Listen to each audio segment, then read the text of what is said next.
Hello, data nerds. I'm Auren Hoffman. This is Summation, formerly known as World of DaaS.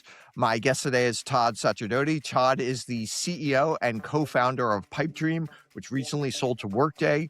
He previously founded BrightRoll, a programmatic video advertising platform that will sell to Yahoo for $640 million in 2014.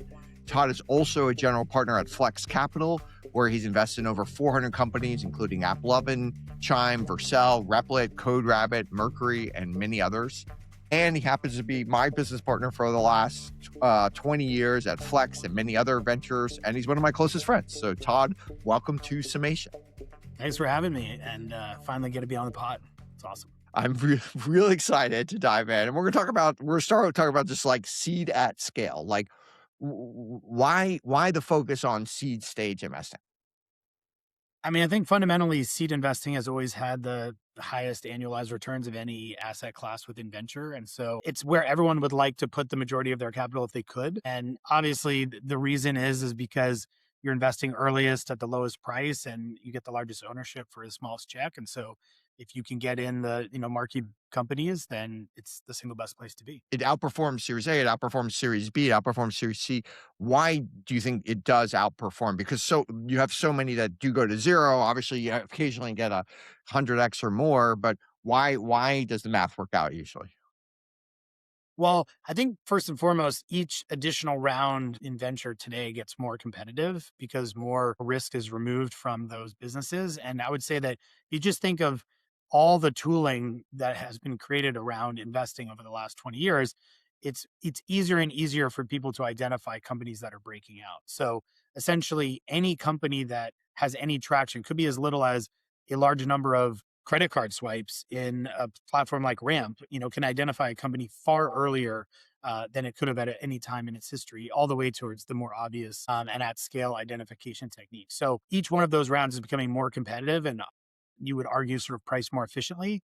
So seed is essentially the least efficient of all the categories. So it has that opportunity for outsized returns. And I think we would also agree that many of the real marquee breakouts were not obvious at seed, and therefore the prices were reasonable. It's a power law business. So if you get in a few of those at seed, it changes the economics for all.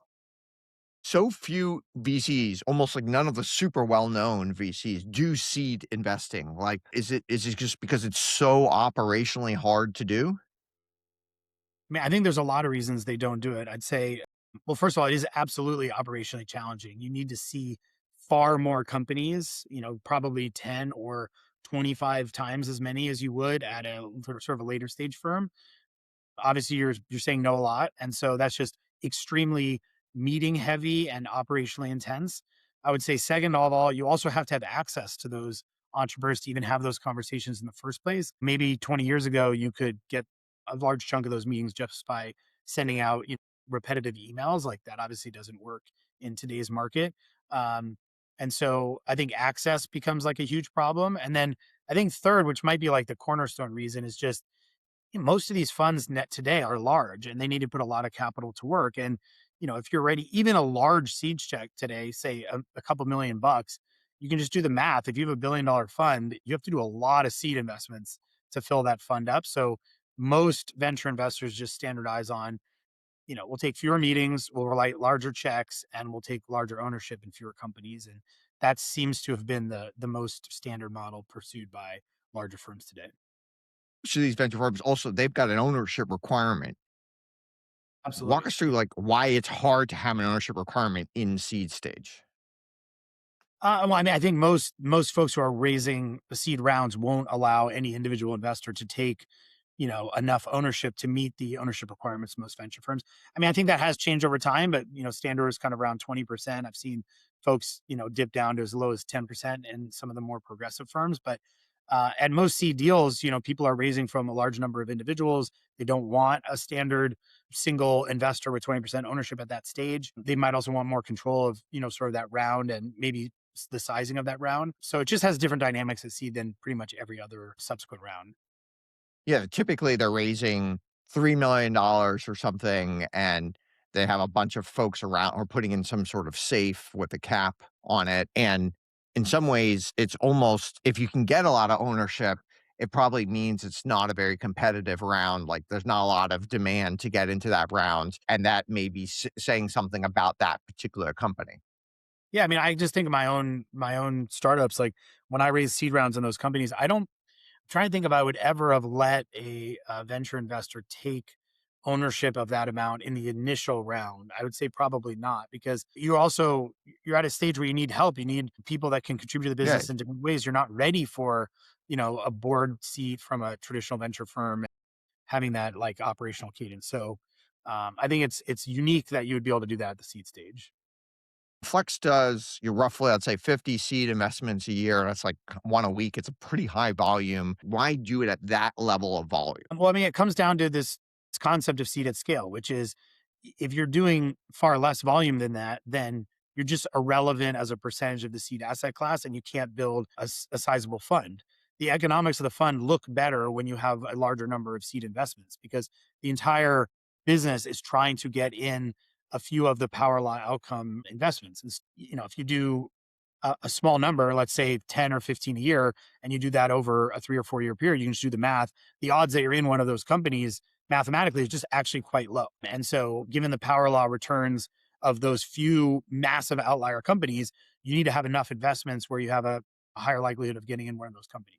So, if you're building a seed at scale firm, the first thing you'll do is do the math on how do I get in hundreds of seed investments where I increase the likelihood of being in a power law outcome return. And of course, if you're trying to put $2 million into a seed round, there's very few companies that are going to let you do that. So you're almost going to, by default, get the less good companies that are less likely to have the power law returns. Yeah, there are a lot of anti-patterns, I think, at this specific stage where if, you can get the exact allocation you want and a large amount of money in and a large ownership, you might want to ask the question of like, why am I getting that unique access? Because it could be an anti-pattern. And typically there are, say, 5 to 10 breakout companies a year. So if a fund is a 3-year fund, you're gonna have, let's say, 20 breakout companies. Super important, right, for a seed firm to be in at least one of those 20 breakout companies. Yeah, I mean, and you can do the math. Like there are a lot of seed investments on an annual basis, and if you're investing in, let's say, 50 or less companies, a year, you have a shot, but by no means a guarantee of getting in, one of those breakouts. But if you're smaller, like you're an angel investor writing, 5 checks a year, I think just mathematically your odds are extremely low of getting access to one of those breakouts. And at this pace, like, seeing thousands of companies, what how does one, like, actually filter it in a smart way? Yeah, I mean, I think that this question gets a little bit to what diligence can you do at the seed stage to get to conviction on an investment? And I've been doing seed investing for I guess almost 20 years at this point. And I would say a few things really jump out to me. First of all, the best investments I've made at seed, the majority of them have actually ended up being pivots, meaning that the company I invested at the time, if I had hired BCG and done, a month of diligence on the company, the results of that research would have been irrelevant because what actually worked out from the company was a completely different business model later. It's Yeah, not which all of is the crazy, companies, right? Yeah, which is crazy, but it's not all of them, of course, but it yeah. is the majority, which sort of surprised me.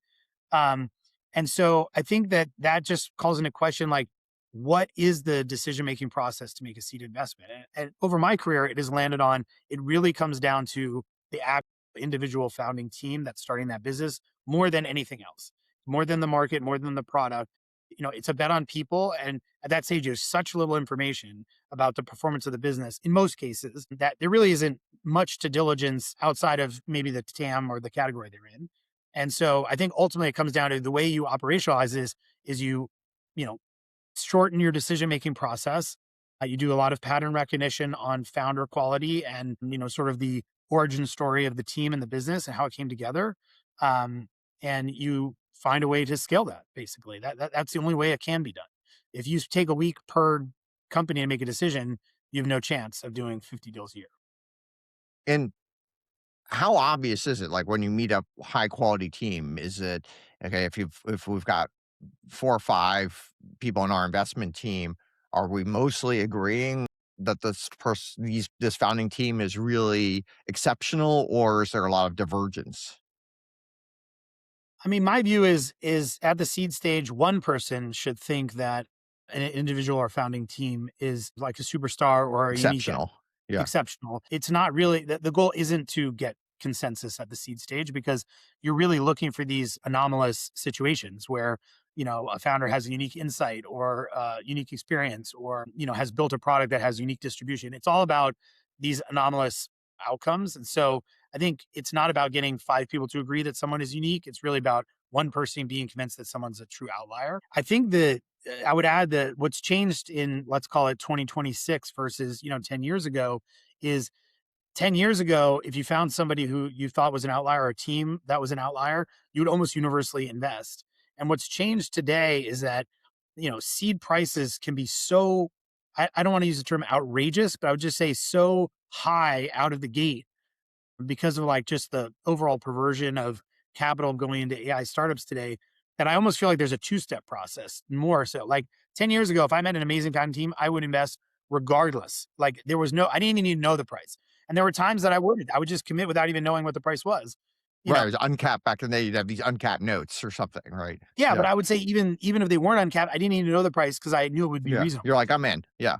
There was a seed deal yesterday that was, 60 on 300. I'd like to know that if I'm having a conversation, I'd like to know that's the price, because that is very different from a economic perspective. One of the interesting oddities about seed is that these returns are often juiced by QSBS. Like, walk us through how that works. Sure. I mean, I've been fortunate enough to benefit from QSBS, as a founder and as an investor. And I would say it's the sort of the probably single most important economic piece of, startup investing that people don't talk about and don't understand. So I almost feel like the more it's talked about, the better it is for everybody in the ecosystem. Um, so QSBS is basically a tax paradigm in the United States where if you invest in a startup that meets a certain amount of criteria, I believe the criteria used to be 50 million in value. It had to be less than 50 million in value. It was recently changed to less than 75 million in value. And you had to hold that investment for originally 5 years. And now there's like a proration period during that 5 years. But if you met that criteria, then you paid no federal taxes at all. And I'm in the state of California. So unfortunately, California does charge that tax, but there are many states that do not charge tax on those gains. And those gains were capped at up to $10 million. And Per so investment. per Yeah. investment. And there's Yeah. lots of, mechanics you can do to, if you're the founder, obviously, to invest through different entities. And there's lots of ways to stack those. But let's just take the simple math, which is the first 10 million of gains are tax free, and in some cases, universally tax free, including state taxes. And you just run that through a portfolio model of how that, changes your returns. It changes them dramatically. And it can change them dramatically as a founder. It can change them dramatically as an LP in a fund that does seed investing. And it can obviously be dramatic in terms of a GP who runs that fund. And so, I would just say that it's probably, not talked about enough because most people still don't even understand it. And then in the traditional venture world, most LPs are, institutions. A lot of them are, taxed differently. So it doesn't affect them in the same way. But if you're a family office, a successful individual, an executive, it absolutely affects your bottom line directly. And, I would advise people to both invest themselves and invest in funds where they can benefit from the tax. Yeah, so if the fund has, let's say, a $50 million gain in in a great seed investment or something like that, and then you're an LP and you own 1% of the fund, you've got $500,000 gain. That $500,000 gain is tax free. Which, so for an individual investor, in some ways, like these seed funds are even more juiced. Obviously, the returns are generally higher, but now they're even more juiced if you're an individual U.S. tax-paying investor as opposed to like an endowment and stuff like that. Yeah, I mean, there's many cases that I have seen where every single investor in the company at the seed stage received QSBS tax protection and their gains were less than 10 million, meaning that every single LP in the deal had all tax-free gains except for the states if they were in certain states. Because it's generally rare for a seed investor individually to make more than $10 million in gain on that investment. It's possible as a firm you'll make 10 million, but that's spread out over multiple LPs. So in many Exactly. cases, like 100% of the gains are tax protected, which I just think is truly incredible. Like it's just a rarity to find such a powerful, I don't want to say loophole, but powerful, asset to leverage.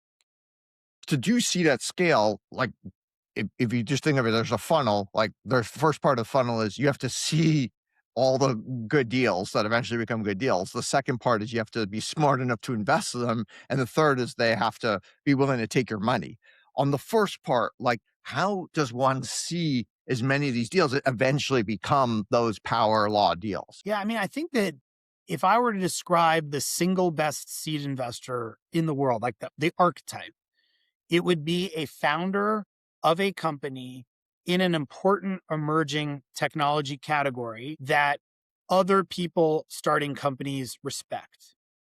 So if you wanted to build as sort of a seed at scale firm, I think the first thing you do is find some of those individuals and then try to find a way to get many more of individuals who look like that connected to the firm in some way. And so I almost think of this archetype as, where I was in my career between, let's say 2010 and 2015, maybe was like the absolute perfect archetype in that I ran an emerging company that was doing well. I was a similar age to the average person starting a company. I was based in Silicon Valley and I did not have children. So I was out all the time socially. And sort of like if you put all of those together, you almost have like the perfect concoction of an angel investor. Obviously, as people's career matures, their lives mature, they have different constraints on their time.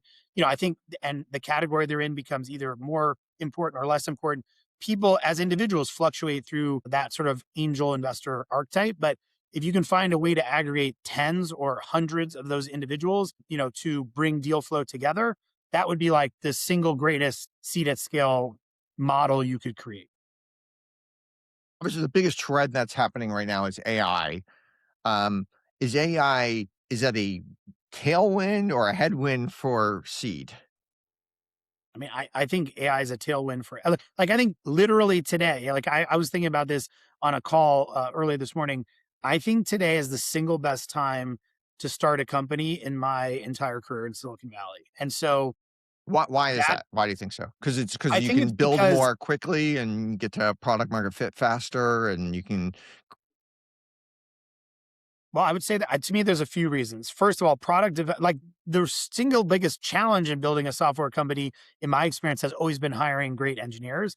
And now with a small team, you can just be 10 or 50x more productive than you ever could be. Yeah, So the that founders constraint, themselves, you might not even need to hire for a while. You can just yeah, build it with the that founders. constraint Yeah. essentially has been removed. The second piece is like there's always this challenge of, can you get your innovation to market and get, distribution before like an incumbent copies your innovation and applies it to their existing distribution. And my observation is that, AI is greatly enabling the former, which is it's much easier to build product to get it to market.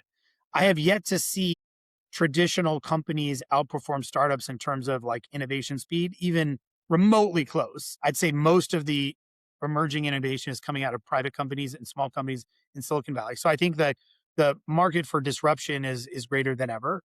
And I think you just also have a strategic environment where there's just lots of ways to win as a startup, right? You can stand alone, you can get profitable, you can get acquired, and all those options are just way more founder friendly today than they've ever been. So I just think AI just produces great options for founders that, frankly just didn't exist 5 or 10 years ago. Now, I used to live in San Francisco. You still live in San Francisco. The water's warm, you can come back anytime. Yes, it's such a great place. And the when I left 4 years ago, I thought, okay, the companies will be a lot more distributed. You're gonna have companies starting in Austin and Seattle and LA and Miami and all over the world, and you're gonna have remote teams and stuff. But it still seems like so much of that innovation is still happening in San Francisco, even for Flex, like 60% of the deals are in San Francisco, not even in Silicon Valley, but in San Francisco itself. Why is San Francisco still so central to all this innovation?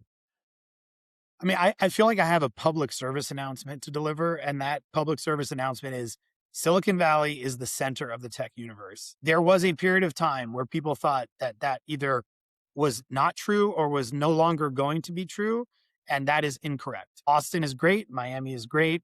They are not even casting a shadow on Silicon Valley in terms of tech innovation and where companies are being started. And, in addition to that, San Francisco, outside of just the tech industry, is just back.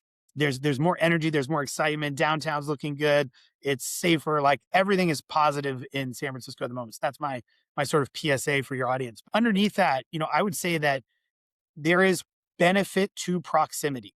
And the AI talent is here. Two primary AI labs are based here, OpenAI and Anthropic. Those organizations are absolute talent magnets.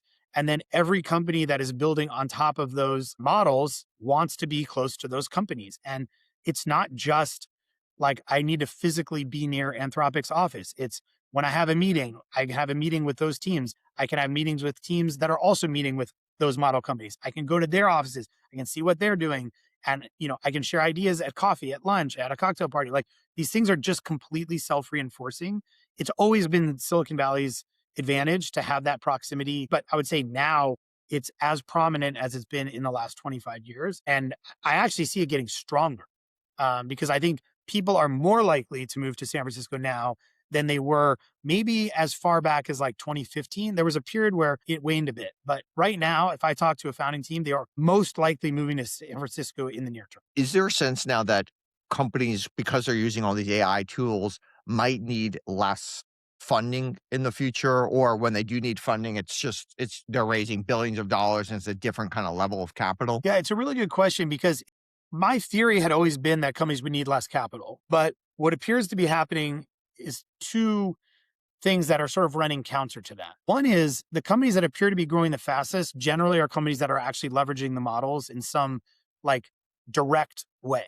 And the companies that are leveraging the models in a direct way, this could be like coding tools or code review tools or anything along those lines. They actually tend to have high product delivery costs because Yeah. they're Their always margins using are the most. lower. Yeah. Yeah, they're Yeah. using the most recent model because if they don't use the most recent model, their competitor will, and then their competitor will have a better product. So in many ways, like the margin profile is actually much worse for these AI companies than previous software companies where you'd think, oh, it's almost 100% margin. I mean, it's just, you just sell that, CD-ROM 100 times and it doesn't cost you anything. That's not the reality today. I'd say the second is that the valuation of these breakout companies can get so large so fast that people would much prefer to invest more capital and essentially win the category and kingmake somebody than they would to build like a more traditional profitable or more efficient business. So while I think if you're like a solo founder or you're trying to not go the traditional venture route, you can have fewer people and burn less capital than ever before. But I think if you're competing at like the big leagues, the highest levels, the most competitive categories, I actually don't see companies raising less money. In fact, I think they're raising more money. I mean, in aggregate.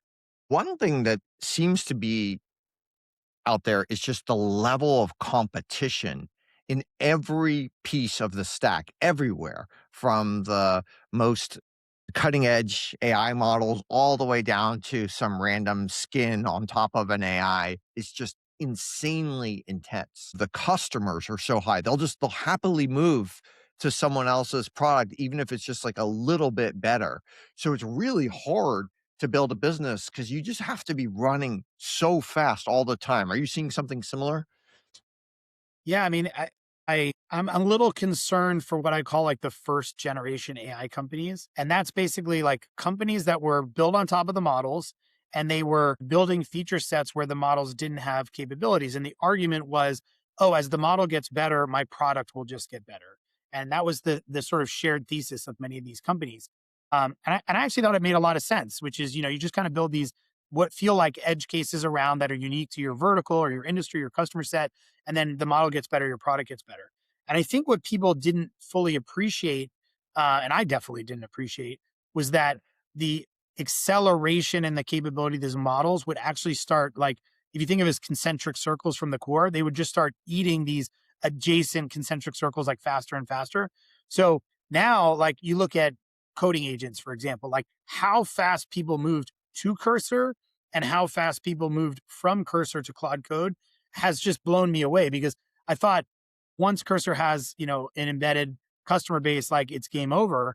And now I'm really not. I mean, I think both of them are going to be phenomenal businesses. So I'm not criticizing Cursor necessarily, but I would just say that it's not a market dominant winner on its own, right? It's definitely going to have at least one major direct competitor and potentially multiple. And because these first generation tools were able to acquire customers so fast, I think we assumed they would just own that distribution, but they're actually the ones who are most vulnerable to be disintermediated now, because their customers were the bleeding edge early adopters that will adopt that tool the minute it comes out. Um, and it's also not like it's not these I don't know, mid-level engineers who's like like, oh, I'm the tool guy in the company, and everyone looks at me like it's like the founders of at scale companies that are just like ripping these tools out of the hands of developers and using them like the next day. It is amazing how fast some of these products are getting adopted in the market. It's also interesting that back in the day, which wasn't that long ago, you'd have a SaaS company. Your product maybe is for some of these SaaS companies, the product didn't even get better, like over like a 2 or 3 year period, but they still kept their customers. It's very hard for customers to move, very customers to have the customers churn, even though maybe the customers could have got a better product somewhere else. In the AI world, seems like if you're yeah, if your product doesn't get better in like the last week, they might stay. But if you go like a whole month and your product isn't improving massively, like those guys are moving just to your competitor like right away. It's very, very, very competitive. You can't sleep. You can't take a vacation. It's just so intense.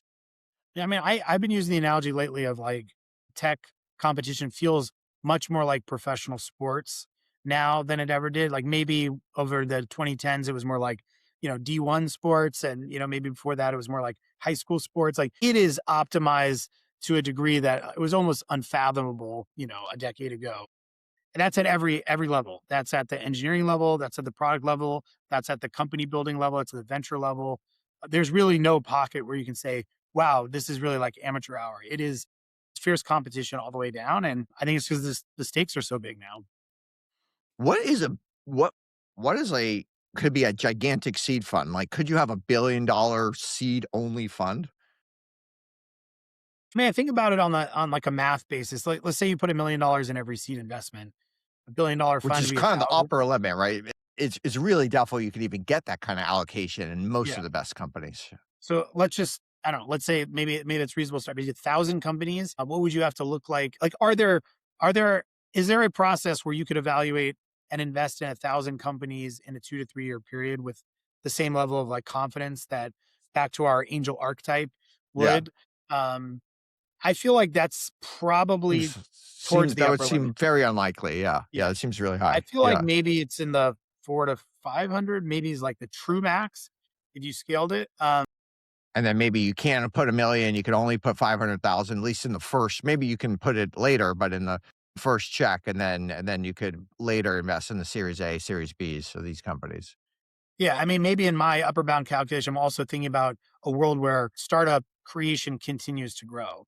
You have to imagine a world where it's more volume, maybe more geographically distributed. That's the only way you could get up to those kind of numbers.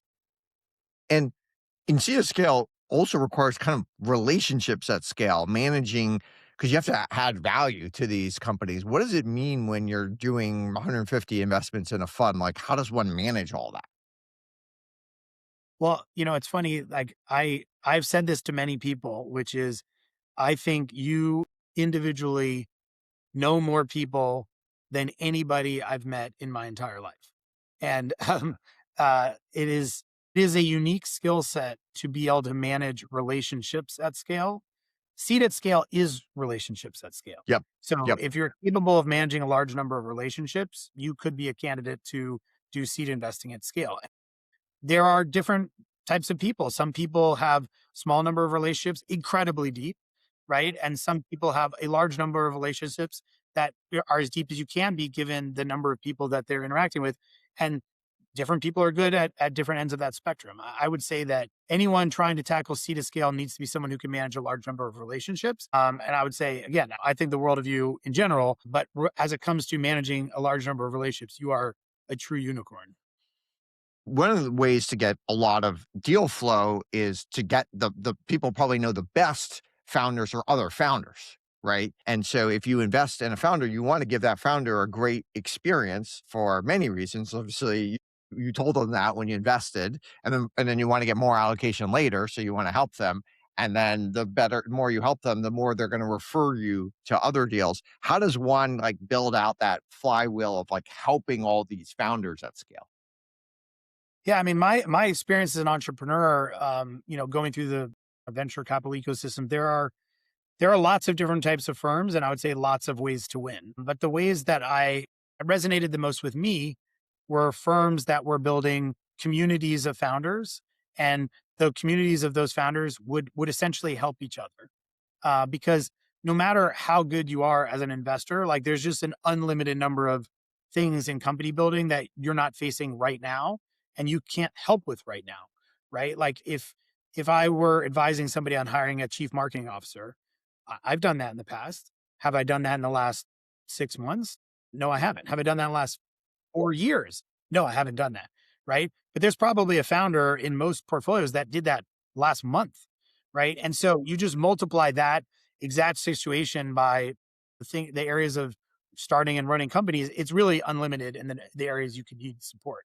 So I think the most valuable asset, particularly at the seed stage, that firms have done, at least in my experience, and as being an operator and going through that, is building that founder community where people can help each other. And it comes in different forms. Sometimes it's text threads, sometimes it's Slack groups, sometimes it's email, not newsletters, but like email communities, sometimes it's events. There's lots of ways to bring that to bear. Dinners.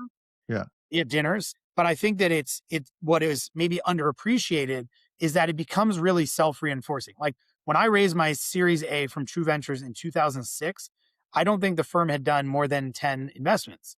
So it was challenging for me to, get an answer to a question like, oh, I need to hire a lawyer for this or Yeah. recruit for this position, right? When I raised money for Pipedream in 2019, I don't know the exact number, but True had funded hundreds of companies. So there was almost universally an answer or someone who could help me with any question. And I think that's specifically true for any seed fund. Like when a seed fund starts, they don't have that community. But when they've made hundreds, eventually thousands of investments, that becomes a real asset that can be brought to bear.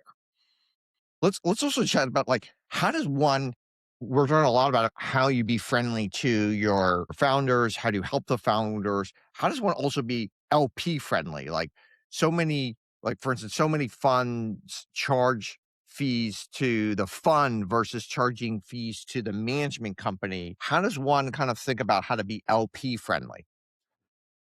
Yeah. I mean, I guess I would bucket these in two categories. There's being LP friendly in like the mechanics of fund management. And I think the more that I've understood about the mechanics of fund management, the more I've understood that there's lots of decision points where you could do things that are to the betterment of the GPs or to the betterment of the LPs. And some of those I think are the right thing to do. Like the right thing to do in some cases is to charge the LPs for something. And then there's other cases where the right thing to do is not to charge the LP something. And I think that most LPs just frankly, particularly at the individual level, would never understand those mechanics unless you like put it on paper and you walk them through. So it's really important, I think, just have that orientation and to say like, here are the areas in which, these decisions are made. And one of them is how fees are applied. That's absolutely one. Another one that's top of mind for me always is when I'm an investor in 20 venture funds. And when that venture fund does an SPV, it's sort of like when they do an SPV, they're obviously taking time away from managing the fund. They might position it as, well, I'm giving you the opportunity to invest in it. So that's a give to the LPs. But it's very possible they sourced that deal because the fund was an investor in it in the first place. And so should some of the economics from that SPV actually flow back to the LPs of the fund? Very few funds do that, right? Flex does do that. And there are a few limited number of funds that do share economics and SPVs back with the fund. But that's another example where I think a firm could be more LP Right. friendly. The carry was almost paying for the people's time to go create that SPV. So of the funds, sorry, not the carry, the management fees were paying. So let some of that carry of the SPV should go back to that fund. Yeah, I mean, I think it's definitely more LP friendly to do it that way. I For obviously sure. Yeah. support it. I would say it's actually quite uncommon. I mean, I don't see it that Yeah. often. You and I are LPs in many funds and extremely rare to see that. Yeah, I think I can only name one that I've ever actually seen it done, but it's been talked about. But so those are like the fund mechanics, I guess I would say. And I think the second category is there's ways to be LP friendly that are not in the purely just the economics and the mechanics of the fund, but there's ways to bring LPs together. Like many of the LPs in Flex are incredible individuals that would greatly benefit from time spent together and building a community and network in a way for LPs to interact with each other. There's information you can provide. It's not funds see lots of data points, whether it's emerging categories to invest in or trends that might impact other companies or other things they're invested in. It could be funds that they should consider investing in. There's lots of information that can be provided to LPs, which most funds do nothing. So those are the two buckets for me. It's like the economic and the mechanics, and then more of like the benefit outside of just purely your investment. Okay, every once in a while, like at Inflex, you're investing or investing in a seed company. That seed company starts to do like pretty well. It's raising more money in the future, and Flex has a decision to make. How much money should we invest? How much allocation should we ask for? So how does one like make those decisions as the company gets bigger? And sometimes these valuations can get quite large over time. And the question is really about like, should that be in a fund or should that be done as a Yeah, security? how should one think about how does one evaluate it? Should you have a separate team doing it? Should you like what do you think the mechanics should be to kind of like create something like that? Well, I'd say the first thing, and maybe this goes back to being like LP friendly again, but I think the first thing is every investment should be looked at as, is it a good investment on a standalone basis? I think that's like the first primary criteria, which maybe it sounds silly to say, but I think there are many cases where it's not, right? There's other incentives to make an investment in a company. And I think first and foremost, it has to be viewed as an independent investment. Then the second thing is it has to be determined, does that investment make sense in the fund that a firm is operating?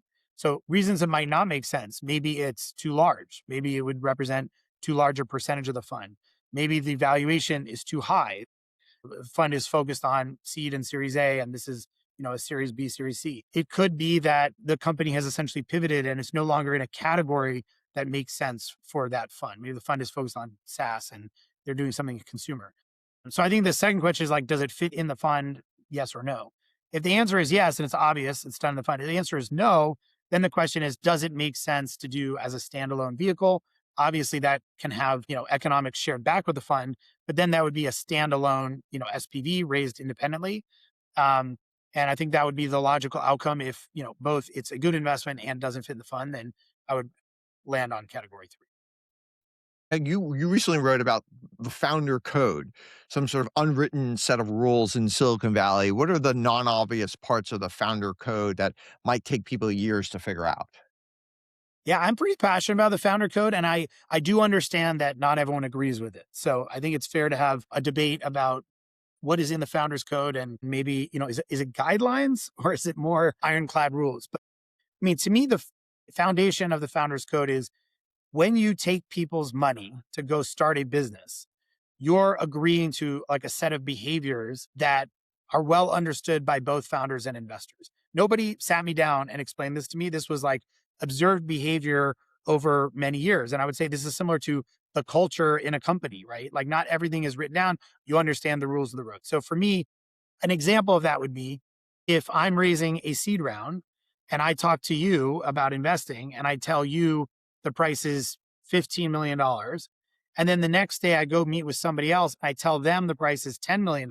I have an obligation if I close that round at 10 for, Bob on Tuesday to tell Auren, who I talked to on Monday, that that was the price. Like I don't sell the same economics to the same deal to different people at different economics at the same time. Like that's just, angels are not expecting that that is a behavior that might happen. By the way, that did happen to me on one deal. And it really pissed me off. And there was another transaction I was involved in where the founder, it did exactly what I would expect. They came back and they said, hey, I've decided to close it at a lower price. I'm giving you that same price. And so I've seen on both sides, but to me, again, founder's code is there's a certain behavior. If you violate that code, that's not somebody I would do business again. What I wrote about last week was an example where, somebody called me and said, specifically, I'm selling the company, and it was a company that was performing quite well. And they told me they were selling for half their valuation. And I was shocked because this is actually one of our best investments that we've made over the past like 3 or 4 years.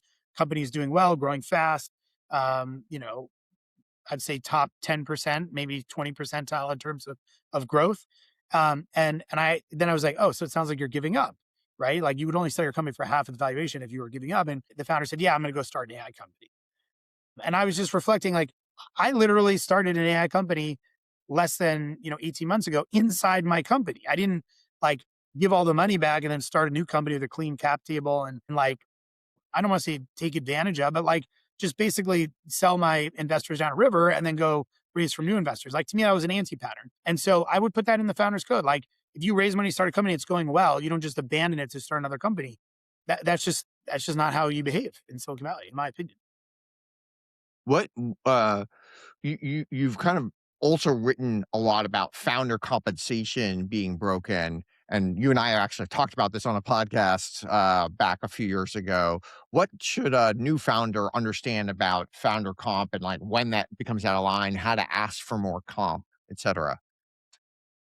That's interesting. I think my sort of thoughts on this haven't changed in terms of it's still a problem and it's sort of often not handled well. But my thoughts have changed in like the advice to founders because now I've just sat on more boards and I've been involved in more companies, and I've basically come to the consensus that investors.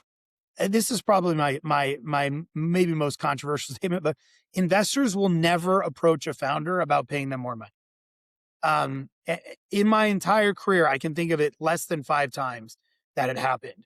It is just not top of mind on the investors, task to do. Yeah, and but Go it find a doesn't have to be founder. more money. It could be more stock too. A lot of founders just want more They're stock. They don't never need they're more money. never going to bring it up.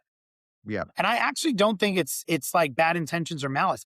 I think it's just not in the like regular course of business things that come across investors' desks. They're just not thinking about it. And frankly, the biggest sign that an entrepreneur should address their compensation is if they're thinking about it a lot. Like if it's on your mind, it means it's a problem. And so this paradigm has emerged where basically the only time it comes up is when the entrepreneur has reached a breaking point because it's on their mind so often that Yeah. they like finally skittishly present it to the board as like, I need to get paid more. Whereas really what should happen is it probably should be part of an annual board review where there's just an open item on the agenda, which is let's talk about your compensation. How are you feeling? Is this keeping you up at night? And I think that's why it gets so out of whack. The reason it's such a problem is because since it's not talked about and it is not addressed, you end up in these scenarios where you have founders that are 5 years into a company, they have more complex lives. They're still being paid as if they're like, you know, eating cup of ramen, in a And dorm their go room. forward equity often is zero. Yeah. And they're fully Literally vested. zero. Like their go forward is actually zero, which is kind of insane. Like, would you really want a CEO with no go forward equity? Yeah. It's Uh, crazy.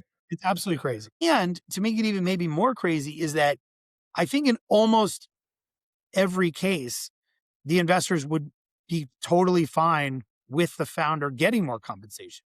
They may not propose it, but when you look at their sort of portfolio of options, like, do you want a founder undercompensated, dealing with this thought all the time that this is a problem in their life they need to address?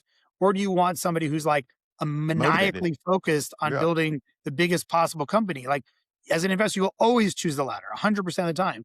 Even by the way, in situations where that compensation is more than you would probably have recommended as an investor, you still want it, right? Because there is no better alternative. Um, so I guess my advice to founders is bring it up early, bring it up often, and find a regular cadence so that it's not you having to like, I don't know, bring the sort of energy to like break through this hesitancy to talk about it, where you just like every year we're gonna have a conversation about myself, my founding team, make sure everyone's compensated and just make it regular course. It's interesting because at Flex, like, we don't usually take board spots. So a lot of times we're getting these founders who are 4 or 5 years in, the company's doing great, and they're kinda calling us, and we're almost helping advise them, sometimes even talking to the board members and, to encourage the board members to bring it up. So it's that you sometimes you might need that kind of trusted other third party to help you kinda consigliere, help you navigate, 'cause it is tricky and it gets emotional, and there's lots of other things that go on in that situation. Yeah, I mean, my universal answer when requested, hey, I want to bring, I'm like, yes, I agree. You should bring it up. Yes, I agree with your argument. It's like, it's just so unreasonable the way most of these situations end up that by the time it gets brought up, it's, I don't know, outrageous is how it feels in many cases. They're just so undercompensated and nobody has addressed it. Well, let's talk about SaaS. So many people were talking about like the death of SaaS. Where are we at on that life cycle? Death of SaaS. Yeah. I mean, I guess I would say a few things. The first thing I would say is SaaS companies in general, a huge amount of the value of the company is far out in the future. That's just the dynamics of how the SaaS pricing model works, right? I'm giving you like a low priced subscription today because I'm hoping that you'll be my customer for 20 years. So that business model makes a ton of sense in every scenario except one. And the except one is where it's very unclear what the company will look like, 10 plus years out. The minute you start saying 10 plus years out, things are extremely foggy, all of a sudden that SaaS business looks very different from like a valuation standpoint. And so I think what's unique about this exact moment in time is the only thing I know for certain is that software companies are completely mispriced. What I don't know is, are they completely mispriced and massively overvalued, or are they completely mispriced and massively undervalued? Because the current value of the software company is basically a probability that in 10 years, things go really bad for them. And so if they do go bad, then the companies are overvalued. And if they don't go bad, then the companies are undervalued. So I think all that is frankly fair. Like in terms of like the SaaS apocalypse, I think it is fair at this exact moment in time to question the longevity of SaaS companies, right? Because that's just the reality of the situation we're in. Now, of course, underneath that is a very wide distribution of types of businesses. And, the 10 plus year outlook for these companies across the spectrum vary dramatically. Some are nearly obviously going to be disrupted. And I would say some are nearly obviously unlikely to be disrupted. And I do go back to a comment I made earlier where, the first generation companies are in AI, I think are the most vulnerable to AI. There's also like categories of SaaS that are much more vulnerable to AI. And so I just think that like everything is being bucketed together right now, as opposed to a lot of people going through that nuance and really thinking through like, what is the impact on this specific business as opposed to software in general. Some of the moats are being taken over. There's drawbridges going over the moats. Some of those moats are still fairly defensible. What would you say is a more defensible moat? I mean, the best moats thus far, and I think it will continue to be so, have been proprietary data. So data that nobody else can get that you have uniquely. I would say customer relationships and trust, people that have basically long-standing relationships with their customers and can use that relationship to bring like innovative products to market. I would say, I think an underappreciated new moat is speed of iteration. That hasn't historically been, an incumbent advantage, but I think it's absolutely been an emergent company advantage. And then I'd say the last one, which is maybe a new area for me, is really on like business processes and workflows. Like there are like, a lot of businesses have very custom, very proprietary processes inside the companies, and companies that are like built into that infrastructure, they're much more less likely to be disrupted because the way they get disrupted is the entire process or workflow goes away, as opposed to like an iteration on the workflow. And that is maybe the one that's the hardest to predict the AI impact on, because, I'll give an example from a company that I invested in a while ago, which was selling customer support software. It's very different to sell customer support software that's AI enabled to customer support operators, because the AI is likely in the long run going to replace them, right?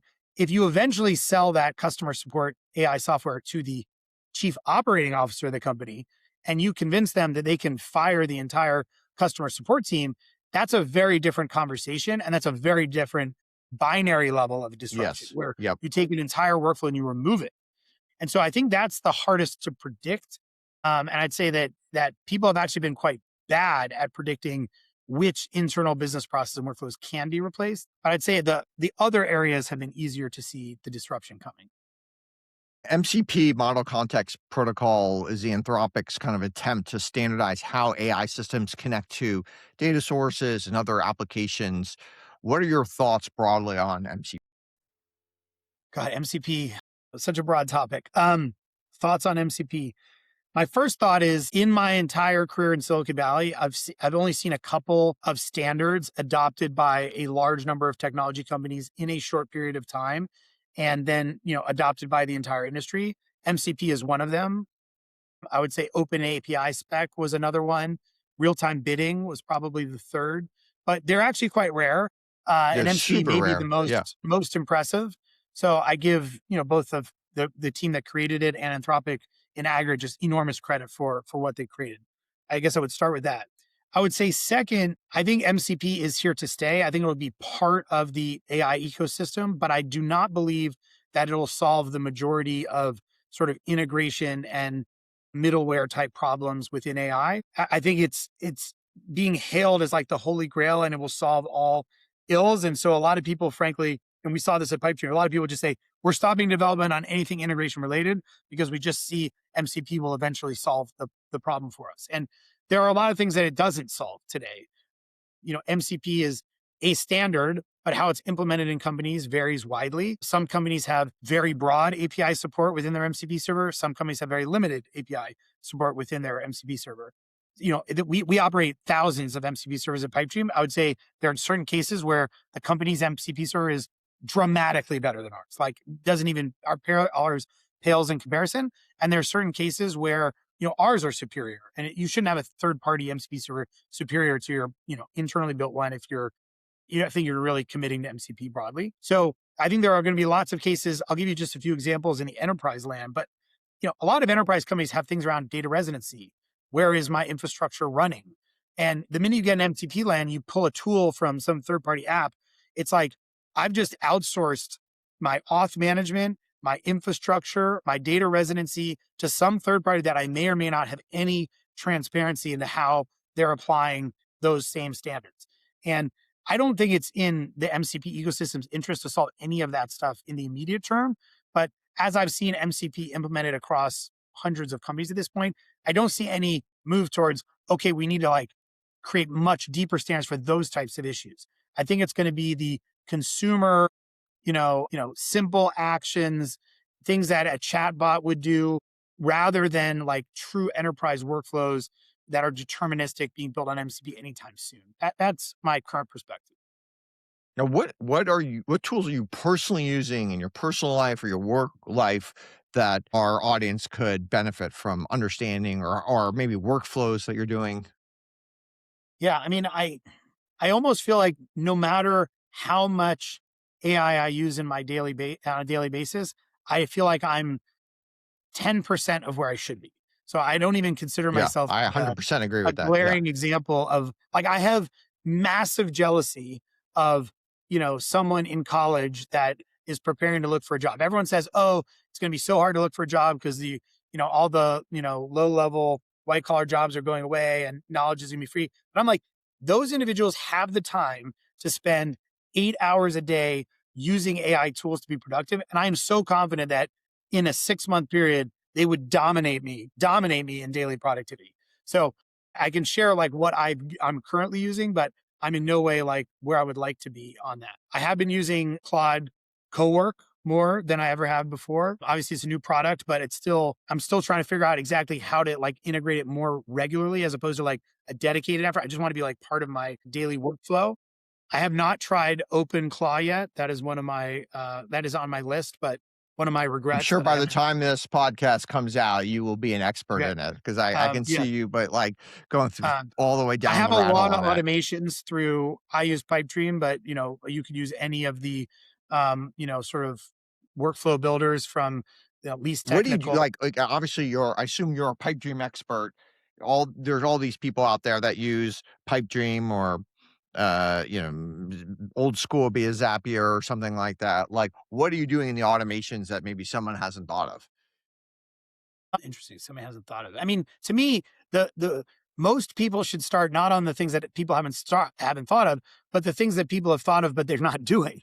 Yeah, Because yeah. Okay. actually doing them is like, I always say, like, start with the easy stuff. Start filtering your email, start unsubscribing from things, start, summarizing content, start doing all of your writing. Like every time you write on social media, you should run that through an automation of some kind. Like, I don't write a LinkedIn blog post without running it through a specific project. I currently use OpenAI, but I used to use Claude for it. A specific project just to optimize my LinkedIn posts so that they sound in my voice consistent and I don't have to write them from So scratch every time. is it just like a very long prompt that you do for every single thing, or what Right. is it?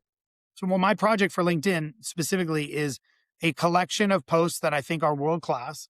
They are a collection of writings that I've written that are my voice, a recommended format, like high level format of how a good LinkedIn post should look, like kind of like the template outline. And then I have a few other examples of people who I think have been effective, but I don't want to write like in their voice, but I want to take nuggets from their style and include in my own. And, I would say like that would just an example, like that would probably take 1 to 2 hours of work down to 5 to 10 minutes.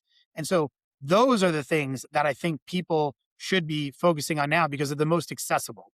Just find something you do that you can do in 1/10 the time rather than like, I'm not really big on like, find some obscure thing that nobody's doing that's really complicated and try to, solve that problem. I just start with the basics. Okay, a few personal questions. I have thought a lot about nominative determinism, and so you have this name of your company, Pipe Dream. A pipe dream is like almost like an unrealistic hope or wish that's unlikely to happen. Why did you name your company that? Interested. Nominative determinism, as in you name things, they become true, like you will them into Yeah, it can existence. be, or sometimes you name someone Scooter and they actually end up being really fast or something. Mm. That's interesting. So, I mean, I will say when I picked the name Pipe Dream, there were a few people that said you can't name your name Pipe Dream because you're saying it's like a fantastical thought. Therefore, it's impossible for it to come into existence. But the true story is we had a meeting at Chime where we were sharing what we were working on. And the CTO of the company basically said, I mean, it sounds interesting, but I think it's a pipe dream. That was kind of his response to our business. And I remember thinking, well, we're doing a lot of like data pipelines as a service. And I had previously named a company BrightRoll, and I kind of like that two name cadence. And so I just had like a nice ring to it. I Yeah, didn't honestly, I don't think I really understood at that time, by the way, that it's actually a drug reference. So pipe dream is it is. I didn't know actually, that either. yeah, it was basically people would smoke opium in the late 1800s, and then they would have these fantastical thoughts. So the original, like, Oh, that's how it wording came. means Okay, like that a makes pipe sense. Yeah, dream. That was what it was from. So it really wasn't like, something that can't come true, or it was just more like you were out of your mind a little bit. yeah. And so, ironically, I don't think no one really understands that, so it never came up. But I probably wouldn't recommend like drug references as company names. Maybe stick to the children's books. That seems to be the trend of the day. Last question we ask all of our guests: what is a conventional wisdom or advice that you think is generally bad advice? I mean, I generally don't like the advice of follow your passion. I've never really liked that advice because I've found that many people I know have amazing passions that are terrible businesses, and they're able to apply the exact same like enthusiasm and energy to things that are much better uses of their time. So I feel like maybe, enjoy your passions, but not necessarily follow them professionally would be You better are advice. a passionate pickleballer. You're a great pickleballer. You play a lot of pickleball. I don't know that you'd want to build a business in pickle. Maybe you do, but I don't know that you I want to know build a quite a business in few, pickleball. not people necessarily I know personally, but like I've read about people that have followed their passion of pickleball into some very odd businesses. And I'm not sure that's the best use of time or capital. Why do you like pickleball? Like, why is it such an interesting game? You just took this podcast from like highly popular to, now we're really going to get flamed. No, we're getting super controversial. Yeah, yeah. My history is I was a competitive random racket sports player, and the racket sport I played was badminton. A lot of people don't know that pickleball was actually invented using badminton rackets and a badminton court and a badminton net. And they swapped out the badminton rackets for paddles.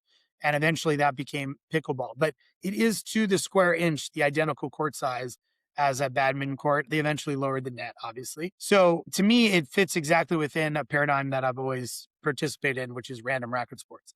But I would say that underneath that, what a lot of people who don't play pickleball don't realize is it's probably the single greatest social sport that has been created in the last 50 years. I have done many offsites for my companies over the years, and I used the single best athletic sport for a company offsite is bocce.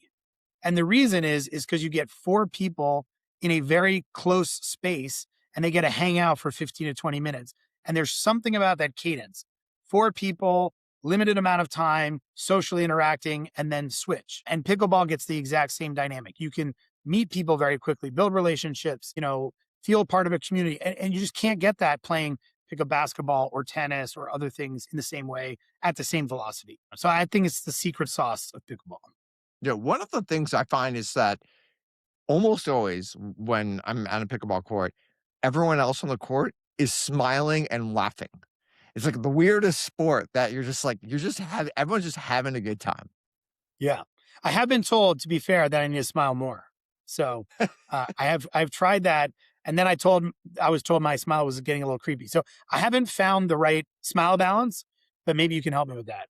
Well, thank you, Tod, for joining us on Summation. By the way, for people who don't know, your name is T-O-D. It's 3 letters, Tod with 1 D. I follow you at Tod, T-O-D, on X, by the way, which is like an amazing handle. I don't even remember the story, but amazing handle that you've got, T-O-D, on X. I definitely encourage our listeners to engage you there. Also encourage your listeners to engage with you on LinkedIn. As you mentioned, you've got a ton of great content on LinkedIn. I knew this would be great. This has been a ton of fun. Thank you again for joining me on Summation. Thanks for having me. One more thing before we go. I read a blog called Summation. It's the same as this podcast. The blog is about non-obvious idea sharing on business, talent, data, longevity, and random contrarian takes. If you like the conversations on this show, you'll probably like the blog. It's free. New content comes out twice a month. You could subscribe at auren.substack.com. That's auren.substack.com.